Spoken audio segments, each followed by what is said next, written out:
যুক্তির আকাশে প্রতিবাদী সূর্য, আমি সাইদ, আমি মুগ্ধ। স্পিকার আজকে বিরোধী দলীয় নেতা বলে গেলেন তরুণরা নাকি ম্যানিপুলেট হয়। আপনি ম্যানিপুলেট হন? আপনি তরুণ না? আসলে মাননীয় স্পিকার মনে হলো যে তরুণদের বয়সে কিছু প্রবৃদ্ধ এখানে বসে আছে মাননীয় স্পিকার।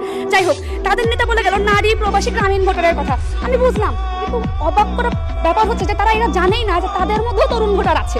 মানে আপনি বলছেন যে গ্রামে যারা বাস করে তারা তরুণ না, তারা সবাই প্রবীণ। যারা নারী তারা তরুণ না, তারা সবাই প্রবীণ।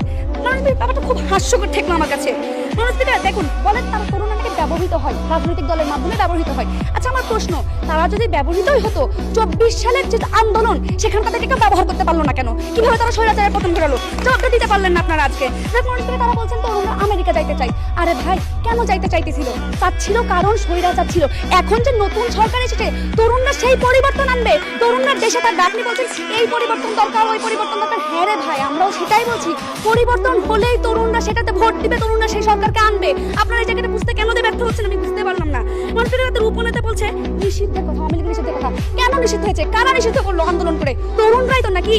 মাননীয় স্পিকার তাদের সংসদে বলছে যে আমরা নাকি অস্বীকার করছি। আমরা কাউকে অস্বীকার করিনি মাননীয় স্পিকার। আমরা বলছি তরুণরা গুরুত্বপূর্ণ ভূমিকা পালন করবে। তরুণ ভোটাররা আগামী জাতীয় নির্বাচনে ক্ষমতার পালা বদলে অর্থাৎ গণতান্ত্রিক উত্তরণে ভূমিকা রাখবে কি রাখবে না, সেখানে আমরা কি বলবো মাননীয় স্পিকার? তারা ভূমিকা রাখবে। কেন রাখবে মাননীয় স্পিকার? কারণ যে 4 কোটি অর্থাৎ 25% তরুণ তারা আগে ভোট দিতে পারেনি। রিসার্চ বলছে মাননীয় স্পিকার যে 95.5% তরুণ ভোট দেওয়ার জন্য মুখিয়ে আছে। কেন বিরোধী দল এই জায়গাটা বুঝতে পারলো না? আমিও বুঝতে পারলাম না মাননীয় স্পিকার। মাননীয় স্পিকার দেখুন, মাননীয় স্পিকার আজকে সুস্থ স্বাধীন গণতন্ত্রের বাংলাদেশ যদি আমরা চাই, ক্ষমতার পালা বদলে